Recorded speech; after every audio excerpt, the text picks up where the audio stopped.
बिस्मिल्लाहिर्रहमानिर्रहीम। आज की इस वीडियो में हम देखेंगे रेफरेंस नोड के बारे में। रेफरेंस नोड को आप अक्सर टेक्स्ट बुक अगर देखेंगे तो इसको हम डेटम नोड भी कहते हैं। दोनों का मतलब एक ही है कि रेफरेंस हम लेना है। लास्ट टाइम जिस तरह मैंने बताया था कि अगर हम लेंथ मेजर करते हैं तो किसी पॉइंट को हम ज़ीरो कंसिडर करते हैं कि ये मेरा स्टार्टिंग पॉइंट है। जो भी स्टार्टिंग पॉइंट होगा वो हम उसको ज़ीरो कंसिडर करते हैं और वो हमारा रेफरेंस होता है। इसी तरह से जिस तरह अगर आपके पास कोई सर्किट है जिसके अंदर एक कंपोनेंट ये लगा हुआ है, एक कंपोनेंट ये है, एक और कंपोनेंट, इस तरह से कंपोनेंट कनेक्टेड हैं। ये जिस तरह मैंने लास्ट वीडियो में सर्किट बनाया था उसी तरह से। तो हमने देखा था कि जिधर आपस में कनेक्ट हो रहे हैं कंपोनेंट्स वो हमारे नोड्स होते हैं। मैं इन नोड्स को नाम दे देता हूँ। लेट्स सपोज इसको ए, बी, सी, डी। हमने ये भी कहा था कि एक नोड वो उसका एक ही पोटेंशियल होता है, एक नोड का एक ही पोटेंशियल होता है। अभी जब भी सर्किट एनालिसिस करना है या सर्किट सिंथेसिस करना है तो हमें कोई ना कोई एक पॉइंट चाहिए जिसको हम कंसिडर करें कि वो जो पॉइंट है वो उसके जो वोल्टेजेस हैं उसका जो वोल्टेज होगा वो वोल्ट इक्वल टू हम ज़ीरो कंसिडर करेंगे। जो रेफरेंस वोल्टेजेस उसके होंगे वो हम कंसिडर करेंगे इक्वल टू ज़ीरो। तो हम इस सर्किट में हमारे पास अभी नोड्स हैं, हमारी जो चार नोड्स बनी हैं, एक ए, बी, सी, डी। इसमें से हम किसी को भी रेफरेंस नोड ले सकते हैं और किसी को भी रेफरेंस नोड लेके हम बाकी पॉइंट्स के ऊपर वोल्टेजेस मेजर कर सकते हैं। तो जो भी रेफरेंस नोड होगा, लेट्स सपोज मैं इस केस में कहता हूँ कि डी मेरा रेफरेंस नोड है, तो जिसको भी आपने रेफरेंस नोड रखना है आपको उसके सर्किट के अंदर ये एक सिंबल बनानी पड़ेगी इस तरह से। ये हमारी जो सिंबल है ये आपको उस नोड के साथ कनेक्ट करनी पड़ेगी और ये हमारे पास इस बात की इंडिकेशन होगी कि जिस नोड के साथ हमने ये कनेक्ट किया है वो हमारा क्या है, वो हमारा रेफरेंस नोड है। और इसको आप आगे जब हम सर्किट में जाएंगे, प्रॉपर सर्किट बनाएंगे तो उसके अंदर इस तरह की जो सिंबल है उसको हम जी एंड डी या ग्राउंड कहते हैं, जो इस तरह की सिंबल है। अच्छा, हमने ये डिसाइड कर लिया कि ये हमारा रेफरेंस नोड है जिसको हम कंसिडर करेंगे कि इसका जो पोटेंशियल है, potential at reference node D is equal to zero. जो भी रेफरेंस नोड होगा उसका पोटेंशियल हम इक्वल टू ज़ीरो कंसिडर करेंगे। अगर हम रेफरेंस नोड ले लेते हैं ए को तो फिर हम ये कहेंगे कि अगर रेफरेंस नोड हमारा ए है तो V A is equal to zero. A node के ऊपर जो वोल्टेजेस हैं वो ज़ीरो हैं। अगर हम बी को कंसिडर करते हैं तो हम कहते हैं V B is equal to zero. अगर सी नोड हम ले लेते हैं कि ये हमारा रेफरेंस नोड है तो V C is equal to zero हमें करना पड़ेगा क्योंकि ये हमारा रेफरेंस नोड है। और याद रखें कि कोई भी इलेक्ट्रिक सर्किट हो उसके अंदर रेफरेंस नोड सिर्फ एक होता है, आप मल्टीपल रेफरेंस नोड नहीं ले सकते। मैं अभी रेफरेंस नोड अगर डी ले रहा हूँ तो उसका जो पोटेंशियल है वो ज़ीरो है। जो बाकी मेरे पास रेफरेंस नोड है उनको मैं बाकी सॉरी जो नोड्स हैं उनको मैं रेफरेंस नोड नहीं ले सकता। मैं एक टाइम पे एक ही रेफरेंस नोड लूँगा, एक टाइम पे एक रेफरेंस नोड, और उस रेफरेंस नोड का जो इंडिकेशन होगी किसी भी सर्किट में वो ये सिंबल होगी और इसका जो पोटेंशियल है वो इक्वल टू ज़ीरो होगा। अभी हम ये देखते हैं कि हमने ये भी डिसाइड कर लिया कि ये हमारा रेफरेंस नोड है और बाकी हमारे ये हमारा रेफरेंस नोड है, बाकी भी हमारे नोड्स हैं। हम किस तरह से लिखेंगे कि विद रिस्पेक्ट टू दिस हम दूसरे का वोल्टेज उसकी नोटेशन क्या होगी। मैं इस सर्किट को ज़रा रीड्रा करता हूँ। जो सर्किट है उसमें हमने लास्ट टाइम कहा ये हमारा ए नोड, बी नोड, सी नोड और ये जो है ये हमारे पास नोड डी है। हमने लास्ट टाइम कहा था कि हम let's suppose for a while हम जो डी नोड है इसको कह लेते हैं कि ये हमारा रेफरेंस नोड है, और जो भी हमारा रेफरेंस नोड होगा हम उसको कहते हैं कि इसका जो रेफरेंस नोड होगा उसका जो वोल्टेज है उस पॉइंट के ऊपर 0 होंगे। हमने इसको रेफरेंस नोड लिया तो हमने with respect to this reference node D के हमने ए पे वोल्टेजेस देखने हैं। तो हम इसको इस तरह से लिखेंगे, voltages at A with respect to D. Voltages जो पहले लेटर आएगा वो जिस पॉइंट पे वोल्टेजेस देखने हैं, और ये जो है दूसरा लेटर आएगा वो उस नोड का होगा जो हमने रेफरेंस लिया है। तो ये जो होगा हमारे पास ये होगा voltage at A node minus voltage at B node. तो जब भी हम नोटेशन लिखेंगे तो इस तरह से हम लिखेंगे, V इस पॉइंट के ऊपर जो नोड के ऊपर जो पोटेंशियल है या वोल्टेज है वो VAD लिखेंगे, that is VA minus VD, sorry इधर D आना है। इसी तरह से अगर मैं चाहता हूं कि मैं B पोटेंशियल के ऊपर B नोड के ऊपर देखूं कि D के हिसाब रेफरेंस से कितने वोल्टेज हैं, तो मैं लिखूंगा VBD voltage at B with respect to D। तो मैं इसे लिखूंगा V, इसका जो आगे हम लिखेंगे VB माइनस VD। इसी तरह अगर मैंने C पे देखने हैं तो मैं क्या करूंगा, मैं लिखूंगा VCD। तो मैं कह देता हूं VC माइनस VD। ये अभी मैंने क्या किया, मैंने एक नोड को लिया रेफरेंस और बाकियों के वोल्टेजेस लिखे, VAD ए का voltage with respect to D, B का voltage with respect to D, C का voltage with respect to D। अभी ये तो मैंने किया था इसको विद रेफरेंस नोड। क्या ऐसा हो सकता है कि मैं B के वोल्टेजेस देखूं with respect to C, A के वोल्टेज देखूं विद रिस्पेक्ट टू B? ऐसा भी हो सकता है। तो उसके लिए क्या करना होगा, हम लिखेंगे V, अगर मैंने B के वोल्टेजेस देखने हैं नोड के विद रिस्पेक्ट टू C तो मैं लिखूंगा VBC, that is voltage at B minus voltage at C node. इसी तरह से अगर मैंने A और B के आपस में देखने हैं और A का देखना विद रिस्पेक्ट टू B तो मैं लिखूंगा voltage at A with respect to B is equal to voltage at A minus voltage at B। So reference node तो हमारा ये है, उस हिसाब से हमने हर पॉइंट के ऊपर वोल्टेज इस तरह से देखने हैं। अगर मैंने किसी कंपोनेंट के अक्रॉस वोल्टेज डिफरेंस देखना है तो मुझे किसी एक को रेफरेंस लेना पड़ेगा उस कंपोनेंट के दूसरे वोल्टेज के लिए। मैंने अगर इसके अक्रॉस वोल्टेज देखना है तो वो क्या होगा, VBC, B नोड के ऊपर voltage with respect to C, A को रेफरेंस देखना B के साथ, तो voltage at A with respect to B। तो क्या ऐसा हो सकता है कि मैं A के वोल्टेजेस A को रेफरेंस लूं और B के नोड के ऊपर वोल्टेजेस देखूं? इस तरह भी हो सकता है। आप फिर लिखेंगे VBA और VB जो वोल्टेजेस होंगे माइनस करेंगे VA के। उस तरह आपको मैं बताता हूं। अभी आपने अभी रेफरेंस लेना है, लेट्स सपोज मैं इसको भी ख़त्म कर देता हूँ। मैं कहता हूँ D हमारा अब रेफरेंस नोड नहीं रहा, मैं रेफरेंस नोड चेंज कर देता हूँ और मैं बना देता हूँ, लेट्स सपोज C को चले बना लें। C को मैं रेफरेंस नोड बना दिया। अभी मैंने C को जब रेफरेंस नोड बनाया इसका मतलब ये हुआ VC इज इक्वल टू 0।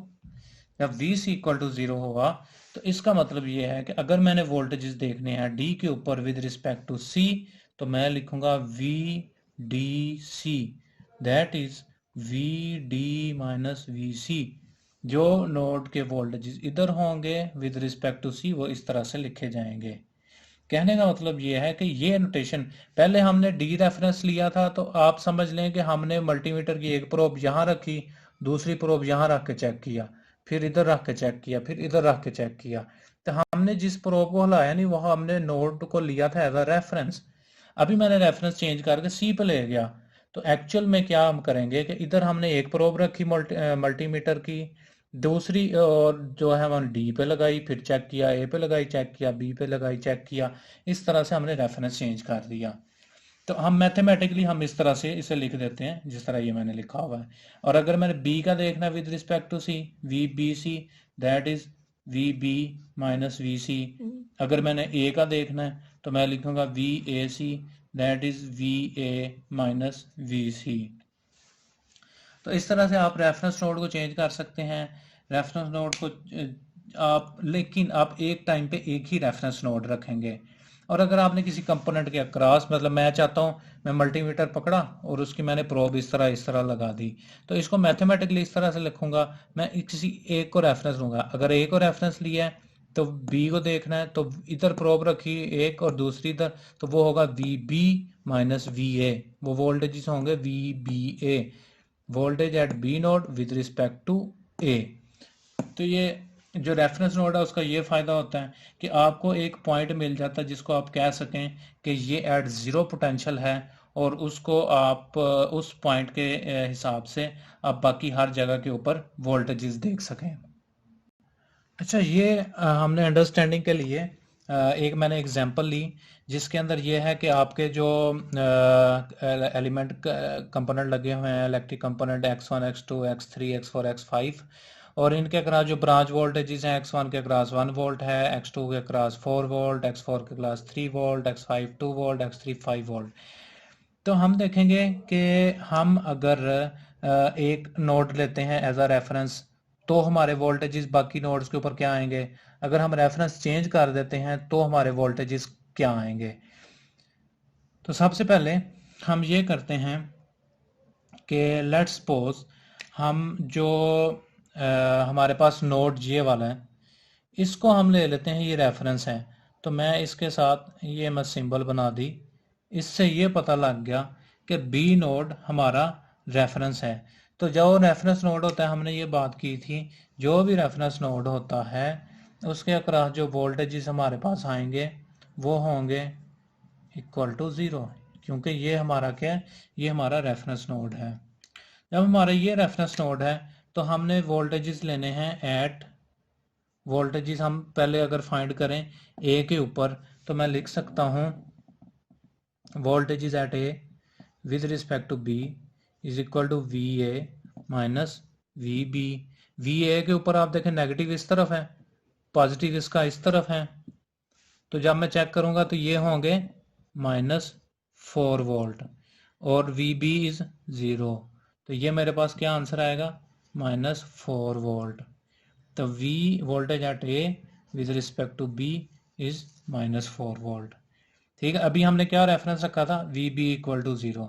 इसी तरह से हम अगर चेक करें कि C के ऊपर क्या वोल्टेजेस आएंगे B के हिसाब से, तो मैं लिख सकता हूँ voltage at C with respect to B is equal to VC minus VB। तो ये मैं लिखूंगा इक्वल टू, इस तरफ भी माइनस है इस तरफ प्लस है, तो वी सी एट -3 वोल्ट है -0, तो आंसर आएगा -3 वोल्ट। अच्छा, एक चीज़ का और देख लें कि ये हम अभी डीसी सर्किट्स पे एनालाइज कर रहे हैं। जो एसी वाला सिस्टम है खाता वो अलग से होता है, ठीक है, लेकिन उसके अंदर भी इसी तरह कंपोनेंट शंपोनेंट लगे होते हैं, लेकिन उसका थोड़ा सा इससे हट के फ़र्क होता है। लेकिन बैकएंड या आप इस तरह से कह लें जो बेसिक्स है ना किसी भी सर्किट्स की, वो इसी तरह से होगी, आपको इससे अंडरस्टैंडिंग हो जाएगी। अच्छा, अभी हमने सी पे देख लिया, ए पे देख लिया, बी पे 0 है। मैं देखना चाहता हूँ डी पे क्या वोल्टेजेस होंगे। तो मैं क्या करता हूँ, मैं लिखता हूँ voltage at D with respect to B is equal to V D minus V B. तो ये -5 वोल्ट पे है, ये साइड प्लस पे है, तो वी बी हमने कहा था ये रेफरेंस है, 0 है, तो इसका मतलब क्या होगा, V D -5 volt -0 is equal to -5 volt होंगे voltage at D with respect to B. ठीक है, तो अभी हमने रेफरेंस रखा तो हमारे पास ए पे आए -4 वोल्ट, बी पे आए, बी पे हमने रेफरेंस था 0 आए, सी पे आए -3 वोल्ट, इसी तरह डी पे आए -5 वोल्ट। तो अभी हम क्या करते हैं, हम जोन से रेफरेंस अपना चेंज कर देते हैं। जब हम रेफरेंस अपना चेंज करेंगे, हम बी से हटाया रेफरेंस, हमने कहा अब हमारा जो रेफरेंस है या डेटम नोड है वो हमारी ए नोड है। इसका जब हमने ये लिख दिया कि हमारी जो डेटम नोड है वो ए नोड है, तो इट्स ऑब्वियस कि हमारे पास जो वी ए है वो इक्वल टू 0 वोल्ट हो जाएगा, क्योंकि जब हमने कहा था जो भी रेफरेंस नोड लेनी है वो इक्वल टू उसके जो वोल्टेजेस हैं वो इक्वल टू 0 कंसिडर होंगे, और फिर बाकी नोड्स की हम कैलकुलेशन करते हैं। अभी रेफरेंस हमने वी ए इक्वल टू 0 लिया, ए को हमने रेफरेंस लिया, तो हम वी बी पे क्या वोल्टेजेस आएंगे, voltage at B with respect to A is equal to V B minus V A. तो ये आपके पास आ जाएगा वी बी, आप देखें प्लस पे है with respect to A, 4 volt plus पे है, तो मैं लिखूंगा 4 volt minus 0 is equal to 4 volt. तो voltage at A with respect to B is equal to 4 volt. ठीक है, रेफरेंस चेंज हो गया। पहले हमारा रेफरेंस बी था तो ए पे वोल्टेज माइनस 4 वोल्ट आ रहे थे, ए रेफरेंस रखा, बी पे चेक किया तो वहाँ पे प्लस 4 वोल्ट आ रहे थे। इसी तरह से अगर मैं देखता हूँ सी पे क्या वोल्टेजेस आ रहे हैं, तो मैं लिखूंगा voltage at C with respect to B is equal to voltage at C minus voltage at B. अच्छा ये देखें, ये थोड़ा सा ट्रिकी सा काम है कि आपने voltage at C with respect to A लेना है, तो voltage at C minus voltage at A. अब वोल्टेज एट सी देखें तो -3 वोल्ट है, उसके बाद आप इस ब्रांच पे इस तरफ मूव करें तो आपको एक +4 वोल्ट मिलते हैं, +4 वोल्ट, और ए के ऊपर 0 वोल्ट है। या दूसरी तरह से आप ये कर सकते हैं कि आप ए से सी की तरफ जाएं तो सबसे पहले क्या आया, +4 वोल्ट का राइज, फिर नेगेटिव प्लस से नेगेटिव 3 वोल्ट माइनस, तो भी आपके इधर 1 वोल्ट आ रहा है। ये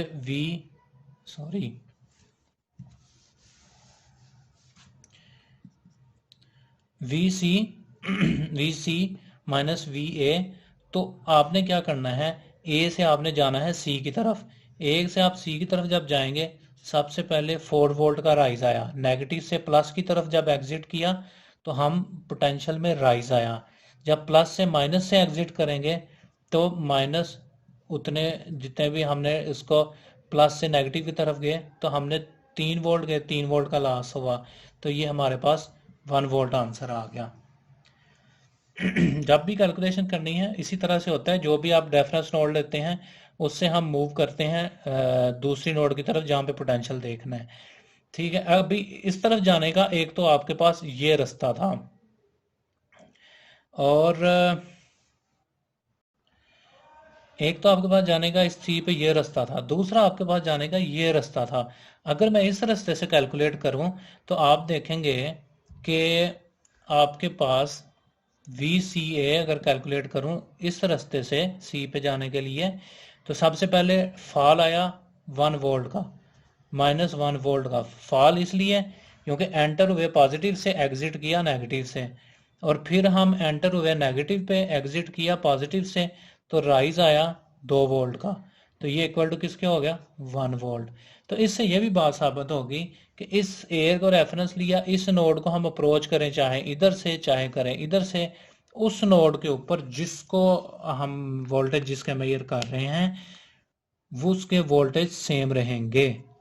अभी आपने देखा हमने इस तरफ से अप्रोच किया तो भी वोल्टेज 1 वोल्ट आया, इस तरफ से अप्रोच किया तो भी हमारे पास 1 वोल्ट आया।